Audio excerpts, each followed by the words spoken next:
오늘 가장 관심 있는 뉴스는 윤석열 당선인이 박근혜 전 대통령 만난 거지요. 50분 정도 만났는데 분위기가 화기애애했다고 전해집니다.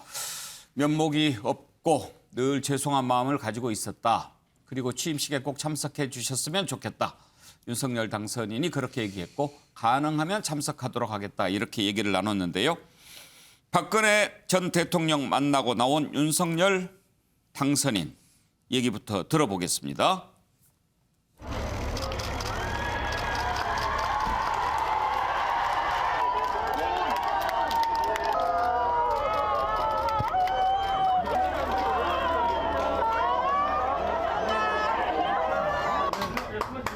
윤석열 대한민국 제20대 대통령 경북도지사님 참석하셨습니다.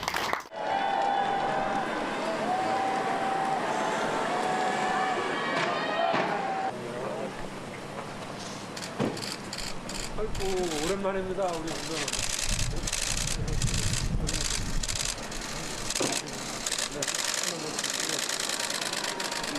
내부는 잘 좀. 네네.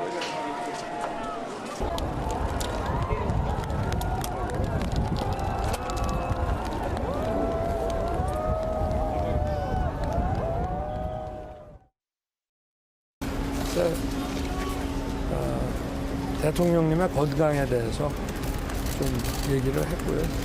그리고 하여튼 이 아무래도 그 지나간 과거가 있지 않습니까? 어떤 제 인간적인 안타까움과 또 마음속으로 갖고 있는 제 또 미안한 마음 그런 것도 말씀드렸고, 하여튼 그 대통령님 이렇게 지금 살고 계시는 그런 생활 뭐 이런 거 불편하신 점이 없는지 거기에 대해서 얘기를 좀 나눴습니다. 네. 예, 두 사람이 만나는 데는 동영상은 없고 스틸 사진만 있습니다. 저렇게 박근혜 전 대통령 사저 거실로 보입니다. 원목 탁자를 사이에 두고 이렇게 얘기를 나누는 모습입니다.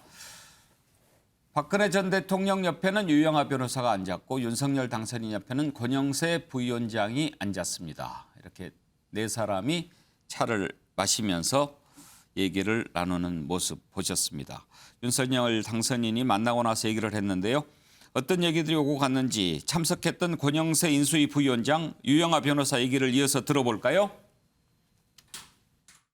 취임식 부분도 우리 당선인께서 정중하게 이 요청을 하셨고, 박근혜 전 대통령께서도 가능하면 참석하도록 노력하겠다 그런 말씀을 하셨고.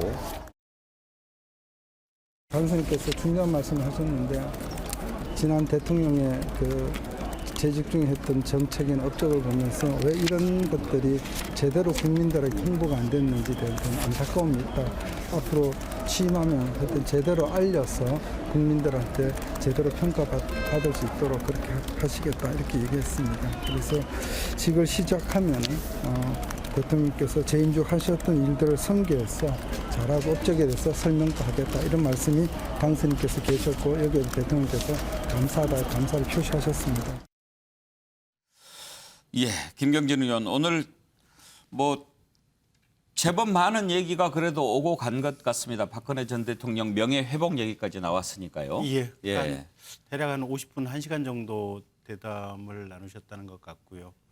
일단 첫째 건강 얘기가 아마 상당히 좀 많이 오고 갔던 것 같고, 또 서울 치료받으러 가실 때 이제 경호처를 통해서 충실한 지원이 될 수 있도록 최선의 도움을 하겠다. 그다음에 이제 뭐 이런저런 아마 정책 얘기가 좀 있으셨던 것 같아요. 예. 근데 이제 박근혜 대통령 입장에서는 내가 대통령 재임 당시에 이러이러한 정책을 했는데 이게 홍보가 잘 안 된 것 같더라. 좀 아쉬움을 피력하니까 어쨌든 정책 홍보도 좀 잘 될 수 있도록 노력을 하겠다. 뭐 그런 얘기 있었던 것 같고요. 그다음에 아마 취임식 때 좀 와달라 뭐 이런 얘기 있었는데 아직도 아마 조금 건강이나 이동하는데 편치는 않으신 것 같아요. 그래서 가능하면 최대한 참석하겠다 지금 이렇게 돼 있어서 아마 몸만 불편하지 않으면 참석하실 것 같고, 그런저런 얘기들 그다음에 이제 공개는 안 됐는데 아마 두 분 사이에 조금 좀 내밀한 얘기가 오고 가지 않았을까 싶은데 예를 들면요. 추정컨대는 알 수는 없죠. 알 수는 없는데 추정컨대는 아마 유영하 변호사에 관련된 얘기가 있지 좀 않았을까. 도와주세요. 뭐 박근혜 대통령께서 아마 유영하 변호사한테 마음에 빚이 있으니까 예. 그런 얘기를 아마 박근혜 대통령이 꺼내지 않았을까 싶은데 그 부분은 아직은 뭐 이렇게 내밀한 얘기라고만 표현이 돼서 어떤 내용인지는 잘 모르겠습니다. 그렇군요. 그런데 윤석열 당선인이 박근혜 전 대통령을 직접 만난 적이 있는지 궁금한데 혹시 그 전에 국정농단 수사할 때 박근혜 전 대통령 직접 수사를 했나요? 안 했죠. 아, 할래 할 수가 없는 게 예. 그 윤석열 당시에 이제 검사는 박영수 특검의 특검 파견된 팀장으로 그쪽에서 특검에서 수사를 했었고요. 예. 최순실 씨라든지 관련되는 사람들 수사를 했었고 박근혜 대통령에 대한 수사는 당시 서울중앙지검의 한웅재 검사가 담당을 해서 했었죠. 그래서 그때 당시에 중앙지검장이나 검찰총장은 사실은 윤석열하고 상관이 없었습니다. 아, 직접 수사를 한 건 아니군요. 예, 아니고. 근데 이제 그때 특검에서 조사됐던 내용이 대부분 기반이 돼서 그 자료를 기초로 해서 박근혜 대통령에 대한 수사 영장 청구가 이루어졌던 거죠.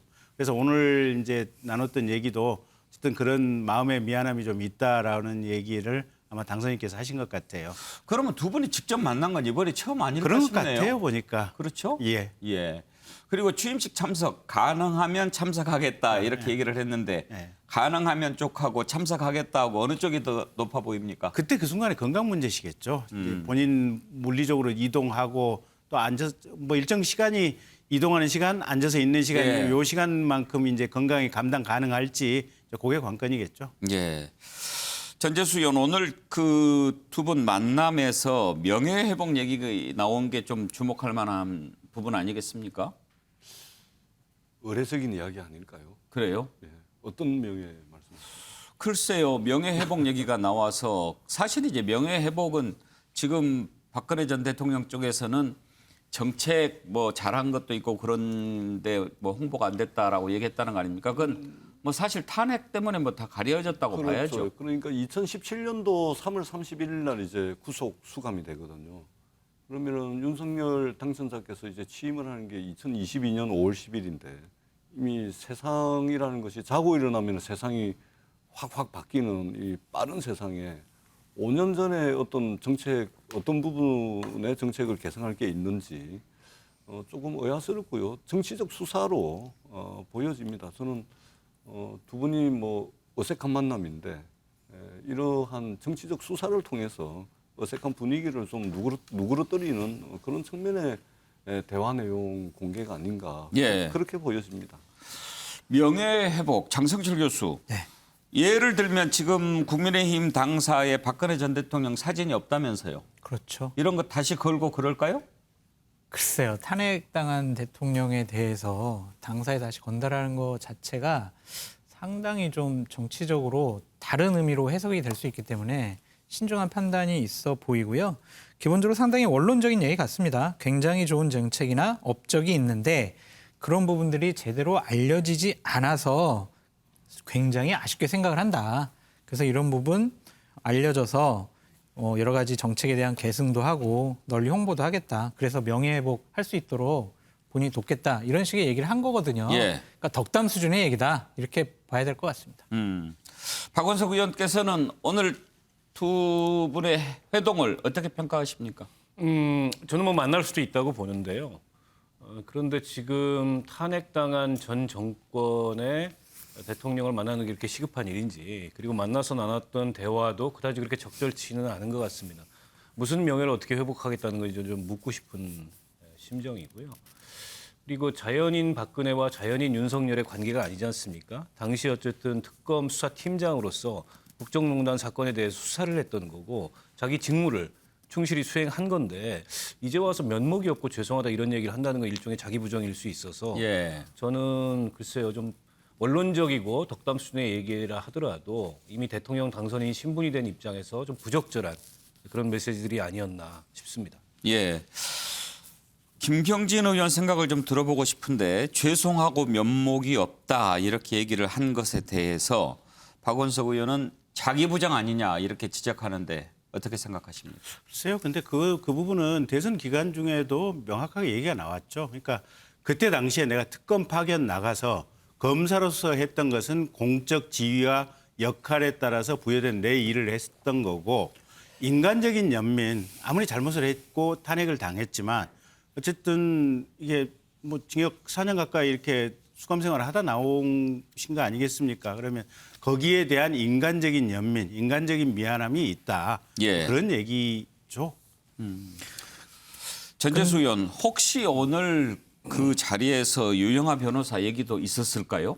당연히 있었다고 봅니다. 저는. 그래요? 예, 예. 설사 없었다 하더라도 이미 그 자리에 배석한 것만 가지고서도 사실은 이제 대구시장 선거 얼마 남지 않은 시점에서 유영하 변호사 입장에서는 굉장히 큰 정치적 메시지를 대구 시민들께 던진 것이고 아마 이만한 그 효과를 가지는 선거운동, 선거 캠페인이 있을 수 있을까 싶을 정도로 상당히 아마 의미 있는 유영하 변호사에게 있어서는 그리고 제가 볼 때는 이해관계도 또 맞아떨어졌습니다. 예. 그러니까 지금 유승민 그 전 의원께서 경기도지사를 하게끔 내버려둬도 되는데 그 인수위 대변인이라는 그 막중한 역할을 하고 있는 분을 김원회 의원을 굳이 그만두게 해서 경기도지사 선거에 나가게 한 거잖아요. 그만두게 했다라고 보십니까? 사실상 윤심이 작용한 것이죠. 왜냐하면 인수위 대변인이고 정권 인수인계 작업을 하는 대변인이 그 당선자의 그 허락 없이 대변인을 그만두고 나가는 게 맞지가 않죠. 그리고 지금 경기도에 국민의힘 당협위원장들이 전부 김원회 의원을 다들 돕기 위해서 그쪽으로 완사이드하게 지금 몰렸다 그러더라고요. 그랬답니까? 예. 그렇기 때문에 이것은 윤심의 반영이죠. 그러니까 함께 경쟁했던 홍준표, 유승민 전 의원, 홍준표 전 대표 이게 뭐 홍준표 의원이라고 하면 됩니다. 예, 그렇죠. 좀 거칠게 말씀을 드리자면 윤석열 당선자께서 앞으로 얼굴 보기 싫다. 예. 그러니까 이제 유영하 변호사한테 이제 힘을 실어줘서 그다음에 아마 김재원 최고가 남아 있을 텐데 김재원 최고는 또 윤석열 당선자의 대선 캠페인 과정에서 지대한 역할을 한 부분이 있거든요. 그러면은 유영하 변호사 쪽으로 김재원 최고가 후보 자리를 아마 양보하고 반홍 전선을 그어가지고 유영하 변호사에게 힘을 실어주는 쪽으로 정리가 될 것 같습니다. 제가 볼 때는. 장성철 교수, 대구 가톨릭대 특임 교수시잖아요. 네. 대구 민심이 궁금한데 혹시 지난번에 박근혜 전 대통령이 유영하 변호사 지지하는 동영상 한 뒤에 조금 이렇게 바뀌는 느낌이 있습니까? 그렇죠. 처음에 이제 유영하 변호사가 대구시장에 출마한다고 했을 때 당시에 대구 시민 상대로 여론조사한 거 보면은 한 자리 숫자인데 그것도 좀 낮은 한 자리 숫자가 나왔어요. 근데 박근혜 전 대통령께서 동영상으로 지지한다, 좀 당선시켜줘라 이런 식의 얘기를 하고 나니까 21% 이 정도로 20% 이상 올랐습니다. 그렇게 보면은 일단 박근혜 전 대통령을 강하게 지지하는 분들은 유영하 변호사를 통해서 박근혜 전 대통령의 명예를 회복할 수 있겠구나라고 생각을 할 수도 있을 것 같아요. 그래서 앞으로 지금 윤석열 당선인까지 전재수 의원님 말씀하셨던 것처럼 유영하 변호사에게 힘을 실어주는 듯한 저런 이미지를 보이면 이제 주 후반에 나오는 여론조사에서 어떤 식으로 나타날지 좀 귀추가 주목됩니다. 예, 이번에 윤석열 당선이 이제 지방 순회를 하는데 첫 번째 방문지로 대구 경북 지역을 찾았죠. 맨 처음 간 곳이 안동이었고 이제 중요한 일정 박근혜 전 대통령 만나는 거 소화했는데 대구 서문시장을 다시 찾았습니다. 그러면서 뭐라고 얘기를 했냐면 권력은 대구 서문시장에서 나온다 이렇게 얘기했습니다. 무슨 뜻이었을까요? 들어보시죠. 코로나로 이제 그야말로 빈사 상태에 있는 이 그 전통시장에 그 자영업 하시는 분들이 아예 이제 직격탄을 맞아가지고 전시와 다름이 없을 정도의 이제 아주 혹독한 그런 이제 세월을 겪게 됐습니다. 시민들끼리 단결해가지고 이 어려움을 잘 이겨내셨습니다. 이제는 국가가, 이 정부가 하여튼 여러분들의 그 삶을 좀 단단하게 좀 챙기고 어떻게 보면 이 권력이 소문시장에서 나오는 것 같습니다. 제가 이 소문시장만 오면은 하여튼 뭐 어디 아프던 것도 다 낫고 하여튼 뭐 엄청난 그 힘을 받고 자신감을 늘 얻게 됐습니다. 예, 김경진 의원. 예.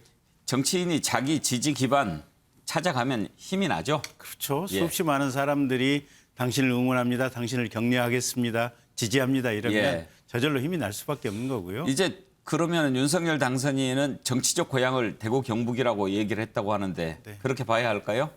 그런 상황인 것 같습니다. 예.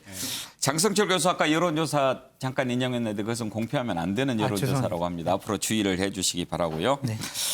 자, 오늘 윤석열 당선인의 박근혜 전 대통령 만난 모습 보셨는데요.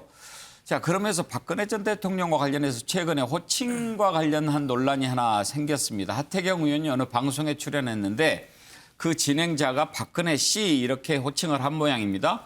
그 부분에 관해서 하태경 의원이 좀 문제를 삼은 것 같은데 그때 내용을 한번 들어보시죠.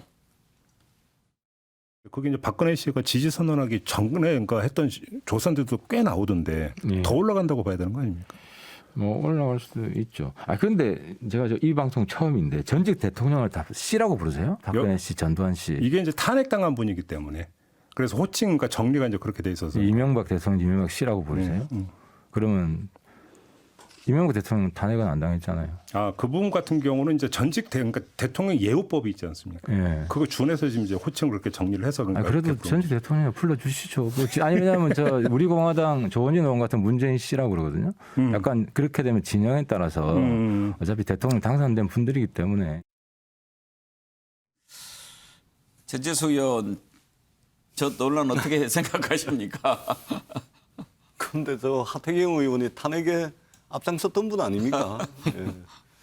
이제 박근혜 대통령께서 대구 경북을 기반으로 이제 사저 정치에 시동을 거니까 뭐 이게 대통령 탄핵에 박근혜 대통령 탄핵에 앞장섰던 분이 이 좀 두려운 걸까요? 예. 그런 생각이 들고 다른 분이 뭐 저렇게 말씀하실 수 있습니다. 근데 뭐 탄핵에 앞장섰던 분이 이제 느닷없이 또 저러니까 좀 어색하다 이 말씀을 드리고 법적으로는 박근혜 씨가 맞습니다. 법적으로는 탄핵당한 대통령이고 그렇기 때문에 대통령 예우법에도 그렇게 되어 있습니다.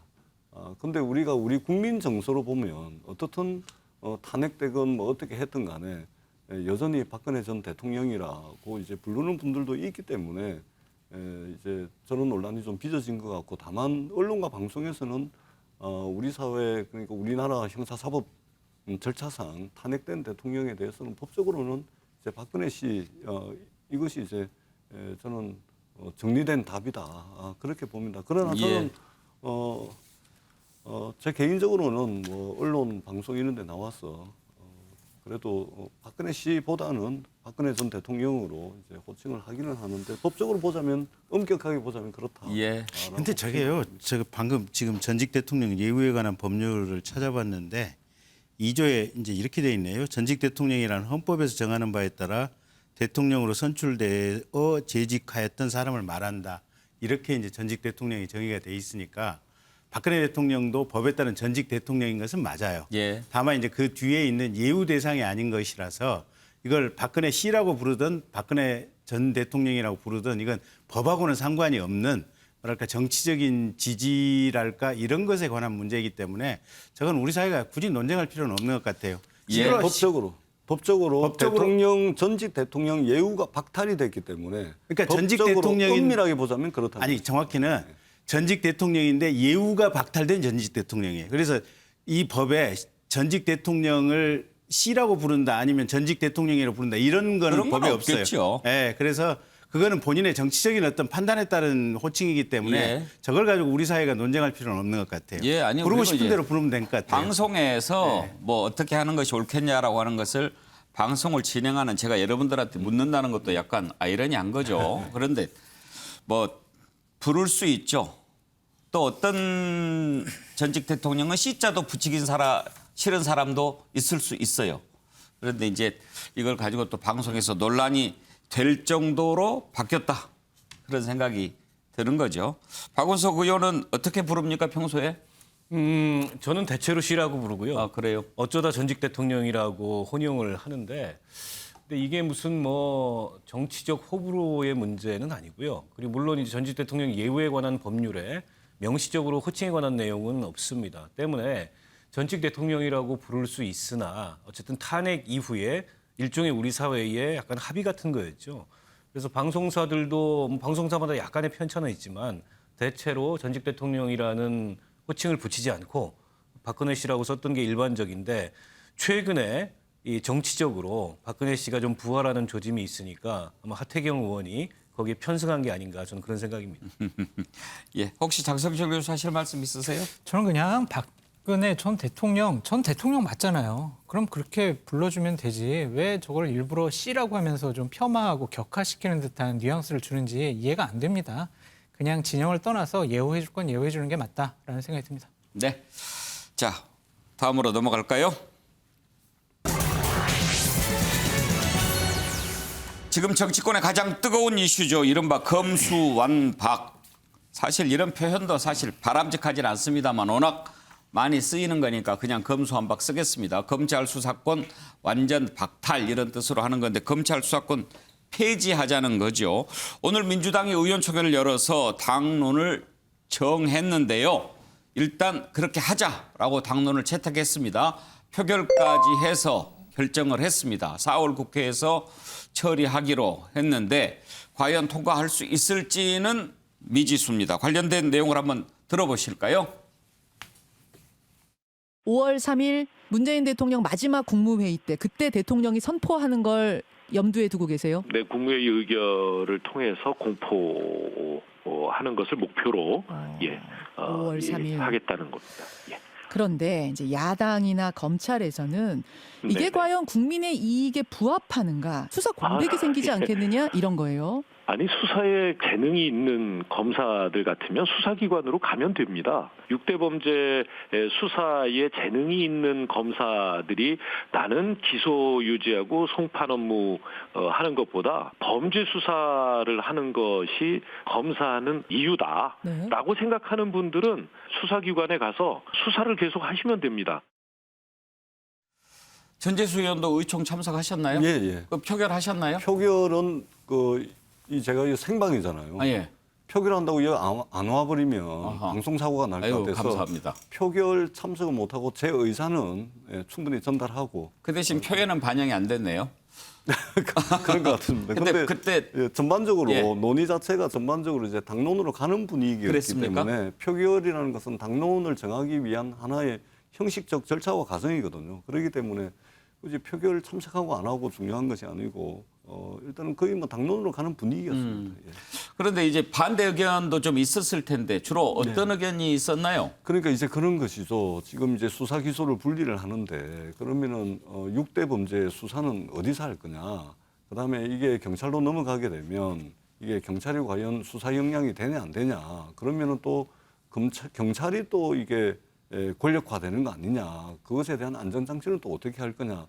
뭐 이런 이제 문제들이 이제 주로 이제 이 문제는 앞으로도 논의가 계속 될 겁니다. 예. 그래서 그런 측면에서 이제 소수 의견이 좀 있었고요. 큰 틀에서는 어떻든 수사와 기소를 분리를 해야 된다. 이것이 이제 큰 틀에 거의 이견이 없었고 다만 이런 게 있죠. 우리가 살아가는 세상에는 표준이라는 것이 있습니다. 표준. 기술에도 표준이 있고 그다음에 우리가 어떤 제도에도 표준이 있고 법이라는 것에도 표준이 있습니다. 그래서 우리가 어떤 제도를 하나 도입을 하고 법을 하나 위반을 시키더라도 이 세계적 트렌드가 어떻는지, 세계적 흐름은 어떻는지, 주요 선진국들 사례도 살펴보고 검토를 해가지고 법도 도입하고 또 제도도 만들고 이렇게 하는 것이거든요. 말하자면 글로벌 스탠다드라는 것이 있는데 전 세계적으로 수사와 기소를 분리하는 것은 세계 표준입니다. 그렇기 때문에 가능하면 이 검수완박이라고 표현하는데 저희들은 이제 검찰 정상화다 이렇게 표현을 하는데 가능하면 이 견제와 균형이라는 굳건한 기반 위에 검찰 권력을 지난 70년 동안 그 누구에게도 견제받지 않았던 검찰 권력을 견제와 균형이라는 굳건한 기반 위에 세워가지고 세계 표준을 좀 향해서 우리가 나아가야 되겠다. 그래서 정쟁의 영역으로 끌어들여가지고 우리가 당리당략적 수준에서 정쟁은 하지 않았으면 하는 주제가 되기를 예. 그런 바람을 가지고 있습니다. 토론은 좀 있었지만 결론은 만장일치로 채택했다고 합니다. 그러니까 민주당 의원총회에서 모든 의원들이 만장일치로 4월 국회에서 처리하자 이렇게 당론을 채택했다고 하는데, 자, 김경진 의원 지금 이제 뭐 검수완박을 놓고 토론을 워낙 많이 해서 이게 옳으니 저거 옳으니 하는 것은 조금 줄이기로 하고, 딱 한 가지 김경진 의원은 반대 입장이시죠? 왜 반대하는지 한번 짧게 얘기를 해주시겠습니까? 일단 세계 표준이 아니고요. 세계 표준이 아닙니까? 아니, 미국도 검찰청에서 뭐 트럼프 수사도 하고 뭐 증권범죄 수사도 하고 미국 대표적으로 검찰 수사를 하고 있고요. 당장 이웃나라 일본만 해도 동경지검 특수부에서 전직 수상들, 전 현직 관료들 다 수사하고 있지 않습니까? 또 더 서쪽에 있는 이웃나라인 중국에서도 공무원 범죄는 검찰이 전속해서 수사를 하고 있거든요, 보면. 세계 표준 자체가 아니에요. 독일도 마찬가지고 프랑스도 마찬가지고. 그다음에 두 번째, 실은 20대 국회 마지막인 2020년도 아마 2월쯤 해서 그때 검경 수사권 조정 법안이 만들어지고 공수처도 만들어졌죠. 그리고 나서 지금 대략 한 2년쯤이 흘렀잖아요. 자, 그럼 공수처가 만들어졌으면, 그때 민주당이 내세웠던 논리는 이런 거거든요. 공수처가 만들어졌으면 검찰이 눈치 보고 못하고 정권 눈치 보고 못하고 있던 거학을 제대로 척결하고 제대로 된 장관, 차관, 국회의원, 군 장성들 수사해서 이놈들 뇌물 받아 처먹는 거, 나쁜 짓 한 거 다 찾아서 처리를 하겠다 그랬잖아요. 하지만 공수처의 실상은 뭡니까? 한 건 기소했잖아요. 딴 사건 수사 뭐 제대로 하고 있다는 것도 없잖아요. 괜히 정치적인 사건 수사하면서 기자들 무슨 통화내역 조회나 뒤져보고 있고 그러면서 사회적인 논란이나 생기잖아요. 자, 그때 수사권 조정하고 공수처 만든 이후로 과거 같으면 1년에 최소한 한 7, 8건 이상은 고위공직자들, 장관이나 국회의원들 뇌물 사건이나 무슨 독직 사건들 반드시 수사가 됐었거든요. 윤석열 총장 거의 식물 상태 된 이후로 그런 고위공직자에 대한 사건 수사가 이루어진다는 얘기를 앵커께서는 보신 적이 있습니까? 없어요. 이건 뭐냐면 민주당이 대한민국의 거대 비리 척결 시스템을 완전히 없애버린 거예요. 그래서 이제는 제가 볼 때는 조금 아는 사람들은 장관, 차관, 대기업들은 물밑에서 돈 어마어마하게 주고받아도 사실 이거 체크할 수 있는 시스템이 없어요. 좀 더 나가서 그냥 민생범죄 있잖아요. 일반 민생범죄. 그 경찰에 전속수사권 줬잖아요. 요새 서초동 변호사들 아우성들이에요. 뭐냐면 고소장 내놓으면 옛날엔 그래도 한 6개월에서 8개월 되면 어떻게 가부간의 사건이 처리라 됐어요. 기소, 무혐의 뭐라도 정리가 됐는데 요새는 고소장 내놓고 2년 지나도 어떻게 진행되는지를 모르는데 서초동 변호사들 아우성이거니와 가령 최근에 정의희 사건 있잖아요. 정의희 사건도 3번이 신고됐는데 경찰에서 무혐의 됐거든요. 요번에 누굽니까? 그 도망다니고 있는 그 여성분, 예, 뭐 남편, 예. 예.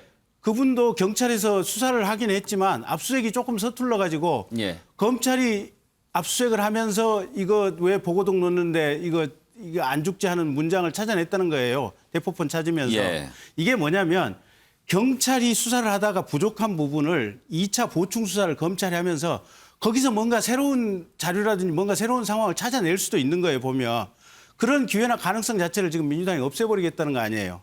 그러니까 거학 척결 시스템도 이미 2020년 이게 검찰 개혁을 한다면서 완전히 없애버렸고 민생범죄 사건 수사나 이것도 사실은 그냥 황폐화시켜버렸고 이게 지금 2020년도에 민주당의 어떻게 보면 개혁이라고 하는 것의 결과인데 여기에 더 나아가서 지금 한 발 더 나간다고요? 알겠습니다. 나라가 당신네들 겁니까? 내가 그렇게 반문하고 싶어요. 제가 좀 짧게 해달라고 그랬는데 더 길게 하시는 것 같습니다. 죄송해요. 하실 말씀이 많은가 봐요. 죄송합니다.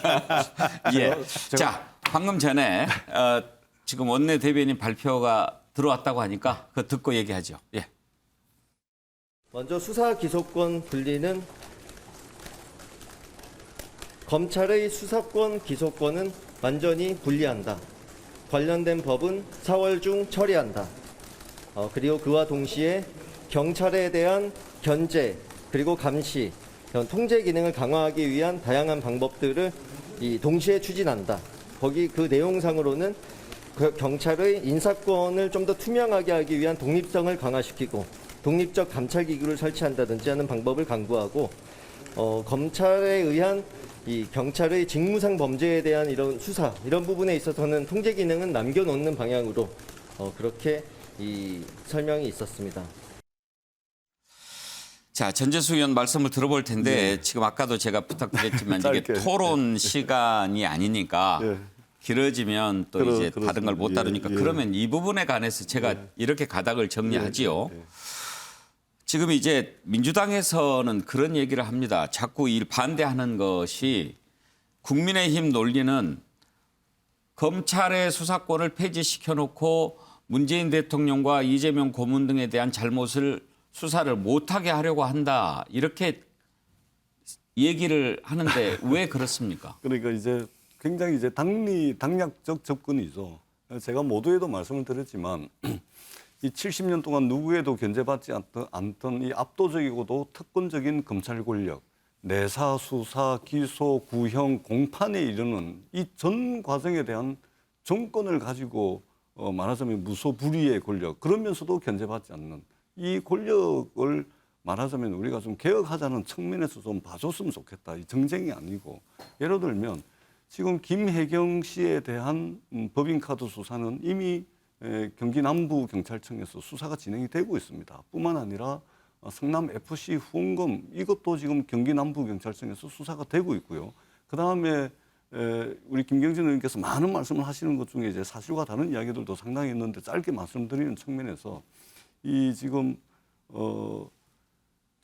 검찰이 말하자면 이 기소 권한을 가지고 있는 사람이 수사도 하고 그다음에 독점적인 영장 청구권을 가지고 있는 사람이 수사도 하고 이것은 말하자면 이게 세계적 흐름과 전혀 틀린 이야기다. 이 말씀을 드리고 뿐만 아니라 이게 지금 검찰이 지금 6대 범죄 수사를 하고 있는데 지금 이게 사라지는 것이 아닙니다. 경찰이 지금 6대 범죄 수사를 다 하고 있고요.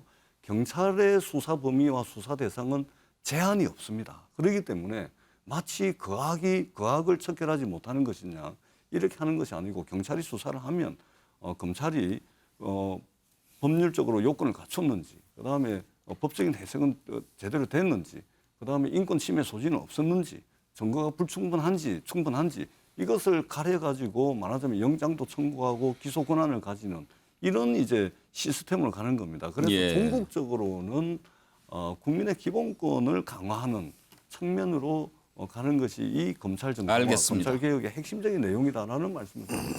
세계 표준은 아니라도 세계적 흐름이다 이렇게 얘기하는데 그건 맞습니까? 아닌데요. 그것도 아닙니까? 네. 알겠습니다. 그 부분 좀 더 공부를 해서 그러면 한번. 근데 이거는 지금 네이버에 검색하면 금방 나옵니다. 미국만 제가 예로 들면요. 이 부패범죄 수사라든지 범죄 사건과 관련해 가지고 미국의 6개 수사기관이 서로 견제와 균형을 이루면서 어디는 수사 대상을 달리하고 수사 범위를 달리하고 기소를 할 수 있는 기관도 있고 수사만 할 수 있는 기관도 있고 그래가지고 견제와 균형의 원리 위에 전부 다 서 있습니다. 이 대한민국 헌법도 모든 정부 기관들은 견제와 균형이라는 굳건한 기반 위에 전부 다 작동 원리로 서 가지고 있는 겁니다. 그렇기 때문에 헌법 정신에 가장 부합하는 방향의 개혁이다 이렇게 말씀을 드리겠습니다. 제가 한 말씀 드려야겠는데요. 제발 좀 판사했던 변호사들 한번 이 방송에 좀 출연 좀 시켜보세요. 그 형사사건 재판 많이 했던 판사들은 이제 저런 얘기들이에요. 기소검사하고 지금 이제 공소유지검사하고 옛날에 좀 많이 달랐잖아요, 보면. 판사들이 법정에서 미치려 그래요. 검사들이 사건 내용을 잘 모르니까. 왜냐하면 자기가 직접 수사를 안 했으니까. 판사들이 그래.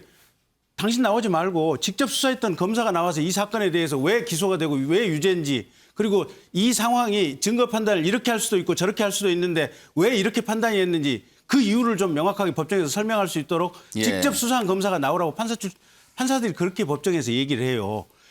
영국 같은 나라도 원래 검사가 없던 나라인데 영장이라든지 그 경찰이 이게 수사하는 과정에서 자꾸 이게 일종의 검사와 비슷한 변호사 역할을 중간에 끼워 넣어서 그 사람들이 수사에 관여시켜서 법정까지 계속 이어지게 해요. 미국에 있는 검찰청 같은 경우는 수사와 공소유지를 동시에 다 같이 하고 있어요. 여기까지 하죠. 자, 검수완박 토론은 다음에 기회가 되면 한번 합시다. 지금 이제 저희가 정보도 좀 전하고 그 부분에 관해서 입장을 듣는 그런 자리니까요. 검찰 분위기 보죠. 검찰은 거의 결사항전 분위기입니다. 김호수 총장이 오늘 박범계 법무부 장관 만나서 이런저런 얘기했는데 반대 입장 강하게 밝혔겠죠. 민주당의 현명한 결정을 간절한 마음으로 기다린다 그렇게 얘기했는데 결론은 오늘 났습니다. 통과하는 걸로. 김호수 총장이 오늘 발언 먼저 들어보죠.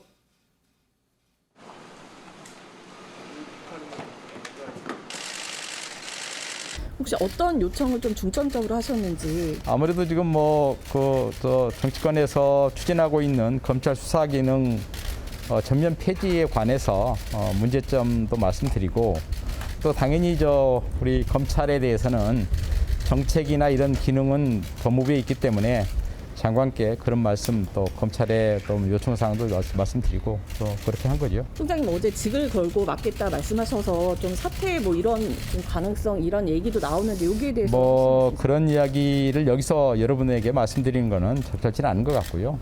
또 이렇게 지켜보시죠. 오늘 의원총회가 있는 날이어서 아침에 말씀드린 것처럼 저희들은 간절한 마음으로 또 현명하고 신중한 그런 결정이 나오기를 고대하고 있습니다. 예, 김호수 총장 오늘 아침에 기자들께 이렇게 얘기를 했습니다. 어제는 전국지검장 회의를 열었는데 모두 발언을 이례적으로 공개해서 반대 입장을 밝히기도 했지요. 또 이례적인 일이 하나 있습니다. 김후곤 대구지검장이 오늘 방송에 출연해서 검수완박 부당성을 강조했는데 현직 검사장이 직접 이렇게 방송 인터뷰하는 것 자주 있는 일은 아니죠. 한번 들어보시죠. 저희는 적어도 이제 그 부분에 대해서는 집단 행동처럼 보여지는 측면에 대해서 다시 한번 국민 여러분께 죄송하게 생각합니다만, 이거는 검사 제도의 본질하고 관련되는 문제이기 때문에 저희가 문제 제기를 하는 겁니다. 그래서 어제 검사장 회의에서도 저희들이 호소를 드렸지만은 형사사법제도 개선 특위를 만들어서 네. 앞으로도 충분하게 좀 논의를 해 주십사. 자, 그게 안 되면 집단 행동까지도 지금 불사하겠다는 입장.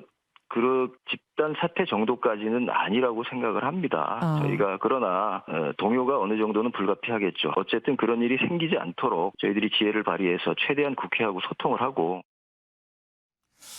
예, 박원석 의원 지금 정의당도 이 검찰 수사권 완전 폐지는 현재 반대 입장이죠. 저희는 정확하게 입장을 말씀드리면 예. 검찰 개혁이 필요하다고 생각하고요. 예. 또 수사권과 소추권을 분리시켜서 어떤 검찰에 대한 이 견제와 균형의 기능을 지금보다 훨씬 더 높여야 된다. 이 점에도 공감을 합니다. 다만 그런 취지에서 검경 수사권 조정이 이루어지고 또 국가수사본부나 고위공직자비리수사처 이런 새로운 수사기관들이 만들어진 지 1년이 채 지나지 않았어요. 그러면 그런 어떤 검경 수사 조정권의 결과가 과연 국민한테 이로운 형사사법체계의 개편이었는지 평가도 필요하고, 여기서 더 나아가서 이 기소권과 소추권을 완전히 분리한다고 했을 때 그게 야기할 수 있는 문제점은 없는지, 어찌됐든 간에 지금 이 검경 수사권 조정 수사권 조정해 놓은 것이 안착되는 과정이 필요한데, 지금 일단 그런 과정을 일체의 과정과 토론과 이런 걸 생략한 채 일단 검찰의 수사권부터 박탈하자. 그러면 지금 당장 검찰이 수사하고 있는 예를 들어서 재벌의 중대한 어떤 범죄라든지 아니면 정경유착 사건이라든지 이른바 6대 범죄에 해당하는 사건들은 어디로 가느냐는 겁니다. 최초에 민주당에서 법안을 낼 때는 중수청 얘기를 했었어요. 그런데 중수청은 만들어 놓으면 자칫 임명권자가 윤석열 대통령이기 때문에 지금 민주당이 우려하는 검찰의 문제를 답습할 수 있다. 이런 지적이 나오니까 그 얘기가 쑥 들어갔습니다. 그러면 경찰이 할 수밖에 없는데 지금 일반 민생범죄 같은 경우에는 경찰이 경험도 많고 충분히 잘할 수 있다고 생각합니다. 하지만 이런 일종의 재산범죄나 정경유착범죄 또 이 재벌 대기업의 범죄, 이게 과연 경찰의 수사력으로 충분한지에 대한 검증된 결과가 없어요. 그런데 이 출구를 명확히 해놓지 않은 채 서둘러서 검찰의 수사권부터 박탈하겠다. 이렇게까지 지금 이 시점에 서둘러야 될 이유가 뭐냐. 과연 이게 국민적 공감대를 살 수 있고 국민을 위한 형사사법체계의 개혁이냐라는 점에 우려가 있습니다. 좀 서두르는 것 같다. 그러면 지금 혹시 민주당은 4월 국회에서 처리하기로 당론을 정했는데 정의당 당론은 찬성 반대 정해졌습니까? 아직 당론을 정하는 과정은 없었고요. 다만 이런 의견을 갖고 있고 조만간 의총이나 또 당의 이제 대표단 회의를 통해서 당론을 결정을 할 텐데, 지금 상황에서 민주당이 이렇게 검수완박을 여러 가지 우려에도 불구하고 밀어붙이는 거에 대해서 저희가 공감하거나 동의하기는 어렵다라고 예. 생각을 합니다. 그러면 장성철 교수, 지금 정의당이 상당히 그 중요한 위치에 있지 않습니까? 일종의 캐스팅 보트 비슷한데 만약에 민주당이 4월 국회에서 처리한다라고 강행 처리한다라고 봤을 때 국민의힘에서 대응할 수 있는 방법이 예를 들면 이제 필리버스터 같은 게 있지 않겠습니까? 이거를 저지하려면 국회의원 5분의 3이 180석이죠. 필요하죠. 네. 그런데 지금 민주당이 172석이고 만약에 정의당이 찬성해주지 않으면 가능합니까? 근데 숫자상은 가능해요. 왜냐면은 민주당 성향의 무소속 의원이 2분 계시고, 예. 그다음에 7분이 예. 이제 뭐 예를 들면 시대전환이라든지 예. 아니면은 좀 감옥에 계신 분도 있지만 7분이 민주당 성향이거든요. 일단 그분들을 다 모으면은 180석이 딱 가까스로 되더라고요. 그래요? 네. 180석이 또 안 나온다는 분석도 있더라고요. 179석이 된다는 얘기도 있는데 박병석 국회의장 뭐까지 이렇게 하면은 뭐 투표에 참여하실 수는 없지만 이러한 것들을 다 합쳐보면은 끌어 모으면은 180석이 될 수도 있지 않나 그런 예측도 나오고 있습니다. 그래서 필리버스터가 결국에는 소용이 없을 거 아니냐 이제 이런 얘기도 있고요. 뭐 필리버스터 한번 하고 또 뭐 회기를 소집을 하면 또 5월 10일 날이 윤석열 당선인의 임기 시작일이니까 그때까지는 또 못할 것 같다. 뭐 이런 얘기도 있고 예. 상당히 복잡한 계산이 지금 진행되고 있습니다. 제가 정확히 말씀드리면 172석이고요, 민주당이. 그다음에 시대전환 1석, 기본소득당 1석. 여기는 아마 뭐 잘 민주당이 설득하면 동의를 할 수 있을 텐데 그렇게 2분이 계시고 무소속이 7분이 있는데 그중에 의장이 계시고요. 그다음에 감옥에 가 있는 이상직 예. 의원이 있습니다. 그분은 사실상 뭐 여기 참여할 수가 없고 예. 의장도 관례적으로는 사실은 뭐 필리버스터 종결이나 이런 데 동의하기가 좀 어렵거든요. 네. 그런 면에서 봤을 때 뭐 180석이 되게 어렵다고 이런 봐야 전망이 되겠네요. 있고 그래서 정의당이 캐스팅 보트를 갖고 있다. 이제 이런 의견이 있고요. 일각에서는 지금 이제 지난 대선에 마지막에 쟁점이 됐었고 지방선거 앞두고 굉장히 중요한 의제가 되고 있는 이 정치개혁 법안, 특히 이 기초의회 중대선거구제 문제 이게 국회에서 합의가 안 되고 있는데 이 문제에 대한 이 사안 처리를 전제 조건으로 정의당이 그 필리버스터 종결에 동참하지 않는 그런 당론을 결정하지 않겠냐 이런 관측이 있는데 제가 분명히 말씀드리지만 두 사안은 별개라는 점 말씀드리겠습니다. 지금 민주당 내에서도 그런 부분을 좀 우려하는 목소리가 있습니다. 박지원 비대위원장 같은 경우에 강행해도 통과가 어려울 수도 있다 이런 우려를 나타냈는데 한번 들어보시죠. 검찰개혁 꼭 해야 합니다. 하지만 국민의 시선과 정치적 판단이 매우 어렵습니다. 오늘 좀 더 냉정한 토론이 있었으면 좋겠습니다. 우리 앞엔 2개의 길이 있습니다. 하나는 검수완박은 질서 있게 철수하고 민생 법안에 집중하는 길입니다. 다른 길은 검찰개혁을 강행하는 길입니다. 문제는 강행을 하더라도 통과시킬 방법이 마땅치 않다는 것입니다. 당 내에도 다양한 의견이 많습니다.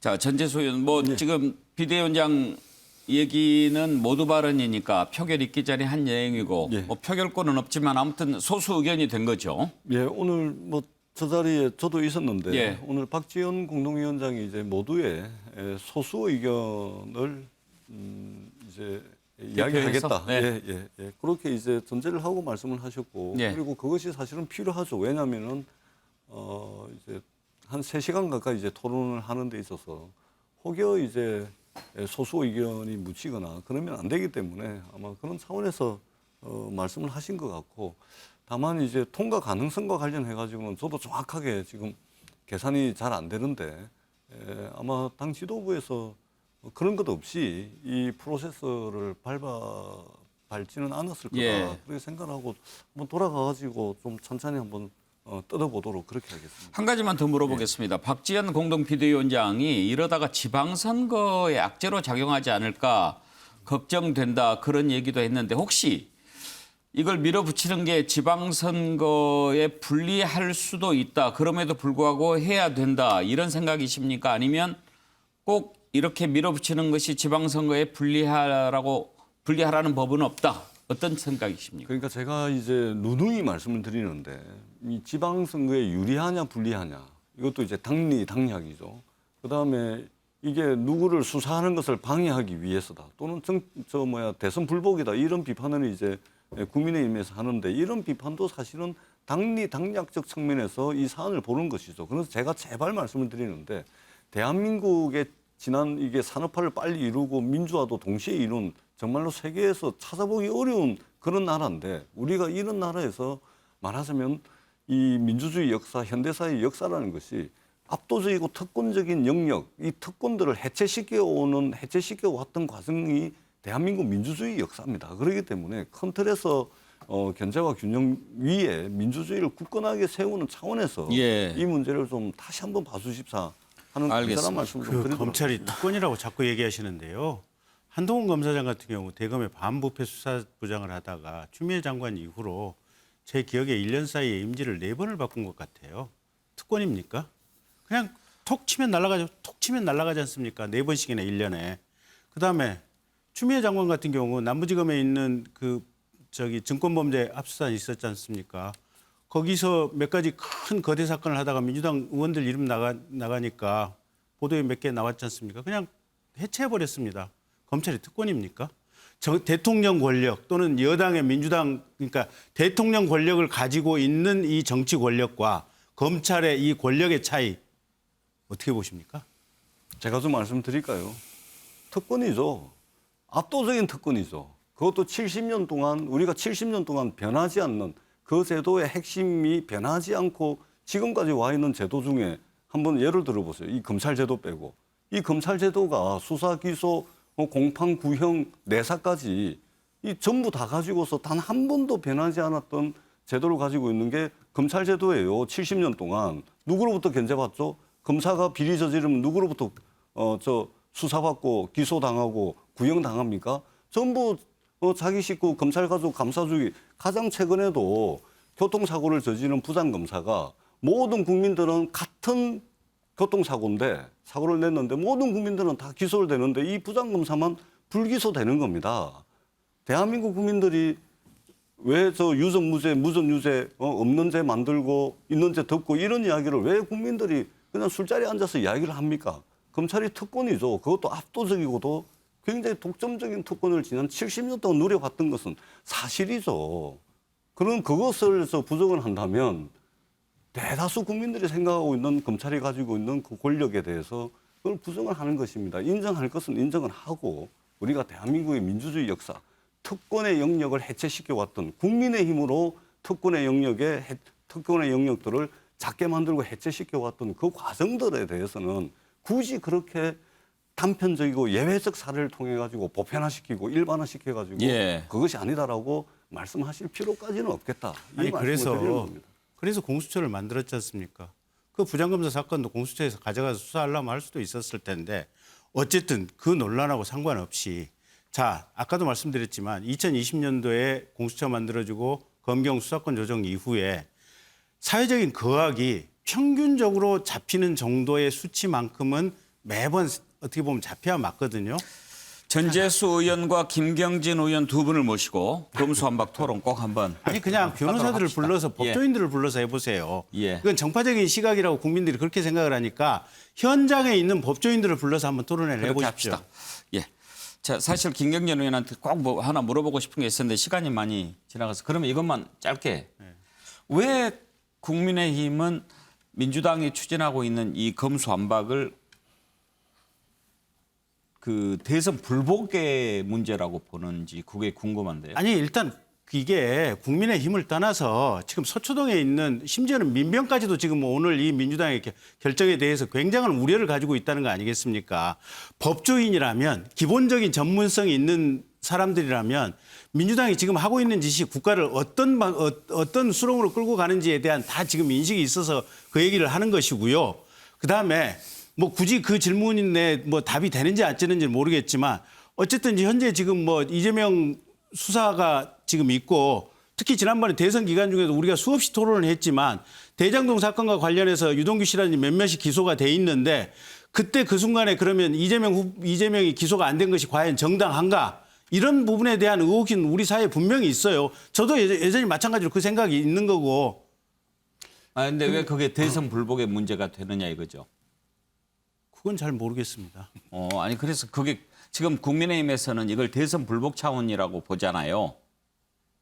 글쎄요, 뭐 그런 차원인지는 모르겠고 어쨌든 이게 아니 권성동 원내대표가 그렇게 얘기하지 않았나요? 권성동 원내대표한테 제가 물어보고 다음번에 나와서 아니, 여러 차례 그래서 방송에 그 보도가 부분이 왜 됐습니다. 또 그렇게 장성철 교수는 꼭 드리고 싶은 말씀이 있습니다. 전재수 의원님께서 민주주의는 특권을 해체하는 역사라고 하셨는데 그럼 민주당은 스스로 입법 독재를 하려는 그러한 특권을 왜 해체하지 않으십니까?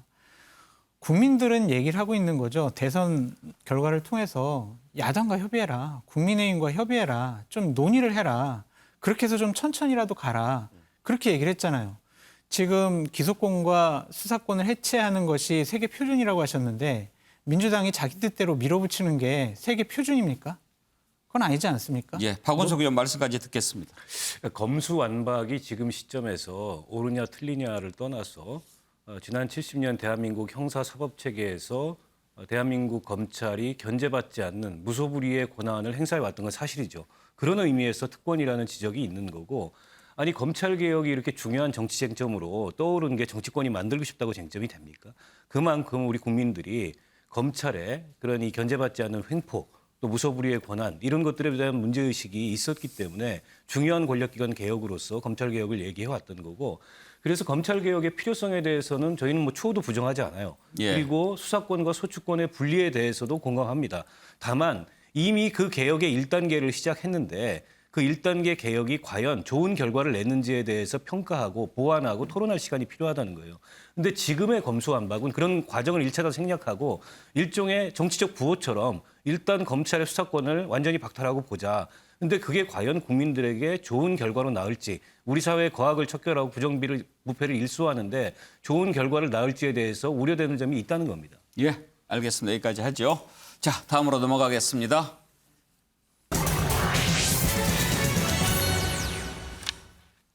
공동정부, 지난번에 윤석열 당선인 안철수 인수위원장 후보 시절에 만나서 합의했죠. 그런데 이게 빨간불이 켜졌습니다. 어제 안철수계 이태규 의원이 장관직을 맡을 생각이 없다면서 인수위원직까지 사퇴했는데 오늘 안철수 위원장이 또 작심 발언까지 하고 나섰습니다.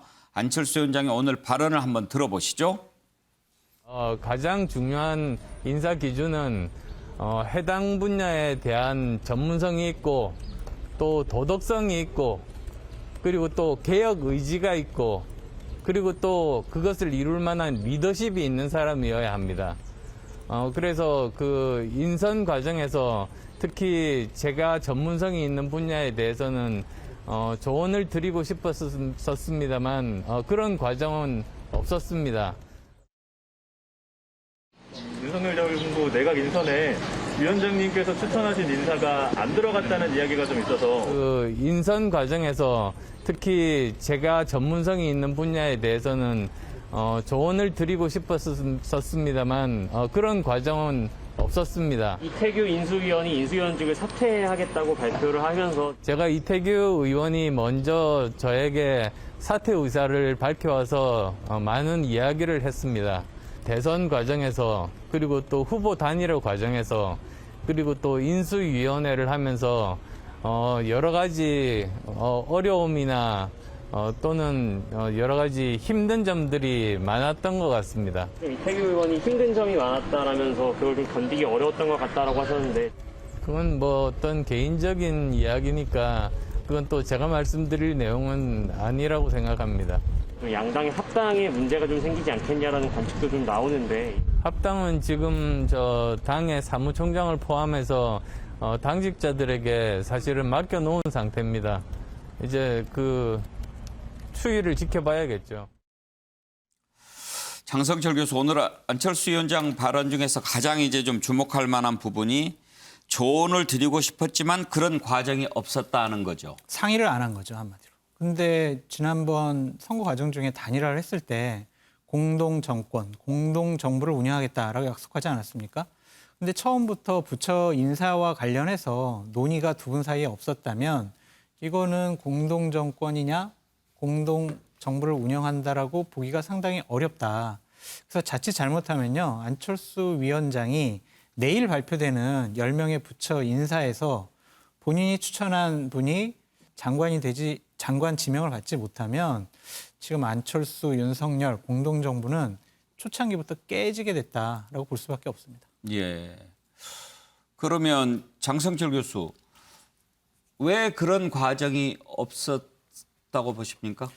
윤석열 당선인께서 논의를 안 하신 거죠. 그리고 그것을 기본적으로 준비하는 측에서 사전에 뭐 2배수, 3배수를 만들었을 때 안철수 위원장한테 어느 분 좀 추천하실 분이 있느냐, 아니면은 이런 분들을 괜찮으시냐라고 상의를 하지 않은 것으로 보여집니다. 예. 본인도 생각이 있었지만은 본인에게 조언할 수 있는 과정상의 상의가 없었다라고 얘기하지 않습니까? 그렇다면 기본적으로 윤석열 당선인이 본인의 뜻과 의지에 따른 1차 인선을 했다라고 볼 수밖에 없고요.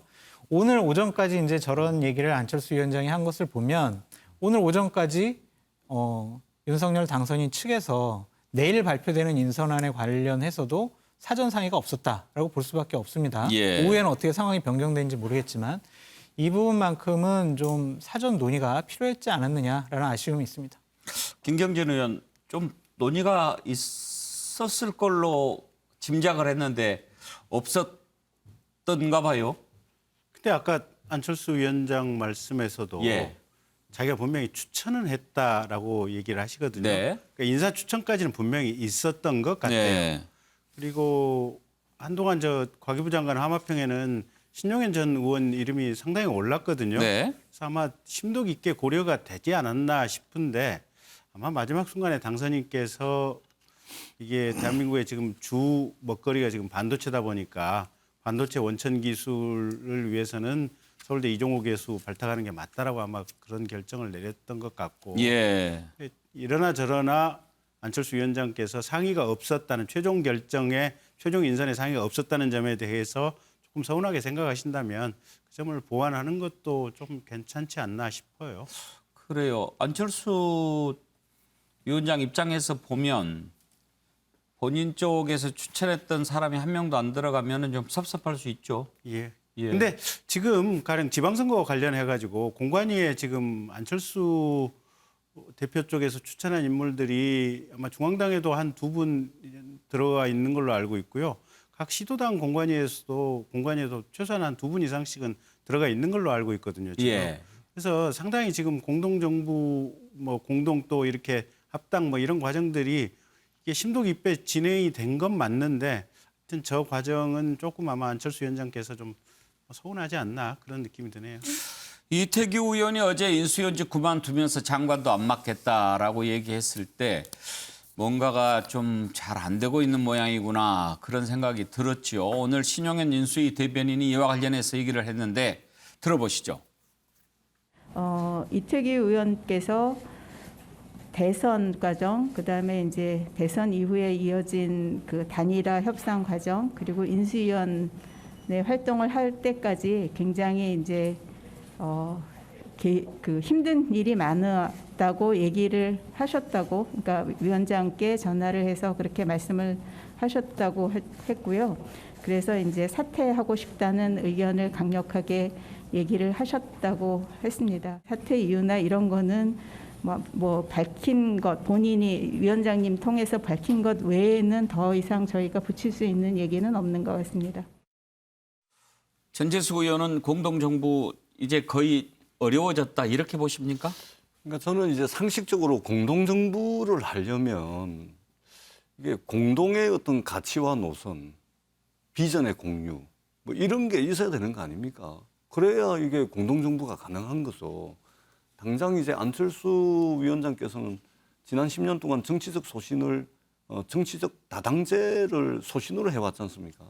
근데 단일화를 하면서 이 다당제 소신을 접고 결국은 양당 체제를 강화하는 선택을 했는데 과연 이 윤석열 당선자와 안철수 위원장 사이의 어떤 공동의 가치와 노선 이런 것들이 서로 확인할 시간조차 저는 없었을 거라고 봅니다. 그렇기 때문에 이제 선거 캠페인, 선거 캐치프레이즈 상으로 공동정부를 내건 것이지 저것이 공통의 어떤 가치와 노선이 있겠느냐. 그래서 저는 공동정부라는 것은 페이퍼상에 존재하는 공동정부다. 사실상 이번에 이것을 봉합하고 넘어간다 하더라도 우리가 실질적인 어떤 우리가 일반적으로 정치학적으로 이야기하는 공동정부는 원천적으로 좀 불가능한 그런 이제 조합이 아닌가 그런 판단이 듭니다. 원래는 어제 합당까지도 선언을 하기로 했는데 이태규 의원의 돌발 상황 때문에 이루어지지 않았다. 이준석 대표가 그렇게 얘기를 했는데요. 박원석 의원, 안철수 위원장 입장에서 보면 그동안 해왔던 얘기들이 있기 때문에 총리를 안 맡겠다라고 하면서도 내각에는 좀 열심히 추천도 하고 그렇겠다고 얘기를 하지 않았어요? 그렇게 예상을 했습니다만 결과적으로 이상규리가 좀 흐르는 것 같고요. 그리고 대선 후보 단일화 과정에서 공동정부 선언이라는 게 어떤 밀도 있는 합의를 전제로 한, 체계적이고 밀도 있는 합의를 전제로 한 선언이 아니었습니다. 사실은 이런 약속은 잘 지켜지지 않는 게 보통이고, 과거에 이제 DJP 연합 같은 경우에는 그보다 훨씬 더 구체적인 합의를 하고 시작을 했지만 뭐 그렇게 오래 가지는 못했지 않습니까? 물론 당시에는 서로 당을 달리하는 일종의 이제 연립정권, 연합정권 같은 형태이긴 했습니다만, 그리고 양 당 간의 이른바 체급의 차이가 너무 커요. 그래서 국민의당 쪽에서 추천한 인사들이 이 윤석열 정부의 인선 기준을 만족할 만한 그런 인사들을 얼마나 충분히 추천했는지도 사실은 좀 검증을 해봐야 될 대목인 것 같고, 앞서 이제 장성철 그 교수가 공관위에, 아니 우리 김경진 의원님이 말씀하셨군요. 중앙당부터 시작해서 지역의 공관위에 다 사람들이 들어가 있다고는 하지만 실제 국민의당에서 이번 지방선거에 내놓을 만한 그런 출마군, 후보군이 얼마나 있는지도 의문이기 때문에 공동정부가 무리 없이 이루어지기에는 여러 가지 조건들이 맞지 않는 측면이 좀 있는 것 같습니다. 그리고 이준석 대표가 이런 발언을 한 것도 좀 짚어볼 만합니다.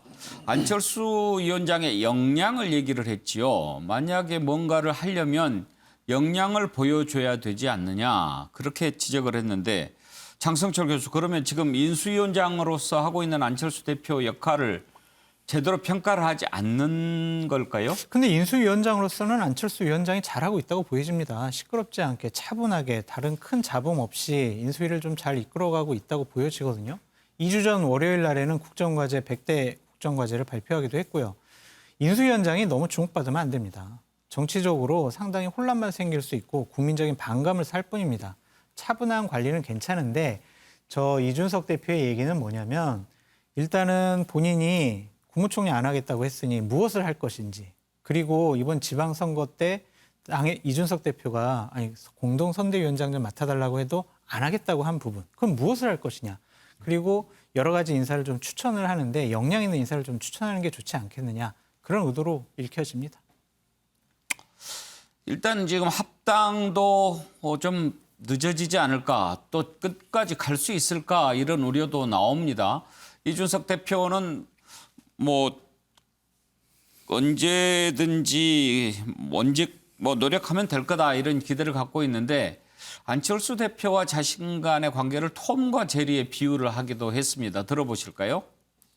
이준석 당대표께서 선대위원장을 제안하셨어요. 그런데 안철수 위원장이 거부를 하셨습니다. 이후에 두 분 사이에는 소통이 있습니까, 없습니까? 우선 정정하자면 갈등 관계 이런 건 아니고요. 갈등 아닙니까? 뭐 톰과 제리 이런 거 비슷한 거. 톰과 제리입니까? 지방선거에 대한 안철수 위원장의 역할론 부분은 어떤 식으로 지금 이해가 진행되고 있습니까? 그때 그냥 언론을 통해서 한번 던져보고 안 하신다 그래가지고 나중에 또 던져야지 이러고 있습니다. 나중에 다시 맡기겠다, 선대위원장직을? 다시 부탁드려야죠. 삼고초려를 하셔야 되네요, 그러면. 뭐 10고초려도 하겠습니다. 김경진 의원. 삼고초려는 이렇게 집으로 찾아가서 이렇게 고개 숙이고 부탁하는 거지, 던지는 것을 삼고초려라고 10고초려라고 하지는 않잖아요.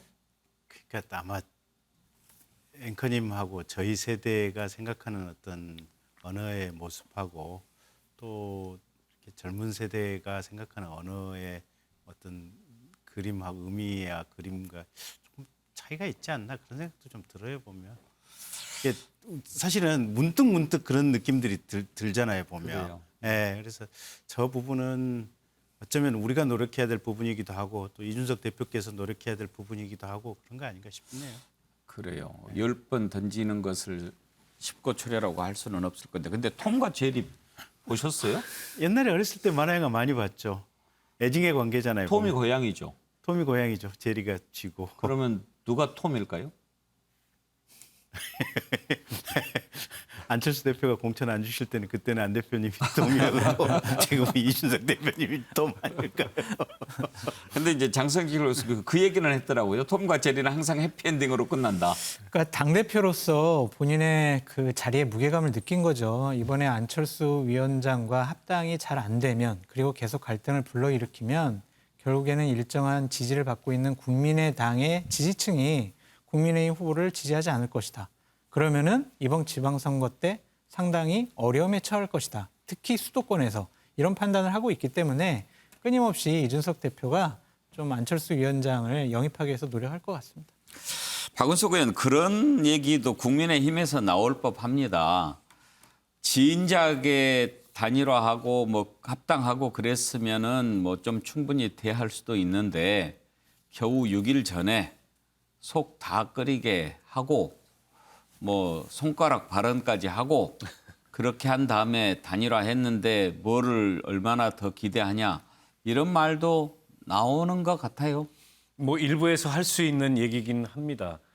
그런데 만약 그때 단일화가 안 됐다면 대선 결과가 또 어떻게 달라졌을지 모르는 거거든요. 예. 그런 면에서 이제 대선 결과에 안철수 대표의 공이 있는 것만은 분명하고 그 공을 인정했기 때문에 인수위원장 새 정부 출범을 맡긴 거 아니겠어요? 다만 인수위원장을 맡은 것과 또 본인이 내각에 본인은 참여하지 않겠지만 자기 주변의 인물들을 추천하는 건 좀 다른 문제고 안철수 위원장이 추천했기 때문에 무조건 받아야 된다. 그것도 사실은 공동정부라는 취지에 그렇게 맞는 건 아닌 것 같아요. 적절한 인물인지 그 직을 능히 감당할 수 있는 인물인지 충분히 이거는 평가하고 검증을 해야 되고 아마 그런 과정에 있다고 보고 그러나 현실적으로 보면 안철수 후보가 추천한 그 내각 인선 후보들을 마냥 무시할 수 있겠습니까? 내일 결과 발표를 한번 좀 지켜봐야 될 것 같습니다. 천재수 의원 안철수 인수위원장이 지금 참 입장이 난처하겠어요. 지금 만약에 본인이 공동정부 구상이 어그러졌을 때 취할 수 있는 선택지가 뭐가 있을까요? 그러니까 상당히 지금 처지가 이게 좀 난처할 것 같습니다. 힘들고 어려울 것 같아요. 그래서 제가 애초에 입각을 하거나 총리를 강력하게 좀 주장을 해서 내각으로 들어가시는 게 저는 좋을 것 같다라고 말씀을 드렸었는데 그래서 이제 자신의 오롯이 국민들을 상대로 자신의 실력과 능력을 검증받는 이런 것이 차라리 낫지 않았을까. 만약에 이미 그것이 이제 안 되는 일이라면 아마 상당한 지금 곤란한 상황에 처할 가능성이 많다. 왜 그러냐면은 이게 국민의힘이 만만한 정당이 아닙니다. 이게 보수 야당을 대표하는 대한민국의 보수 진영을 대표하는 플랫폼 정당이거든요. 저기 아무런 정치적 세력도 없이 들어가가지고 생존할 수 있을까요? 저는 굉장히 회의적입니다. 예, 2차 내각 인선이 곧 있을 것 같은데 그것까지 좀 지켜봐야 되겠습니다.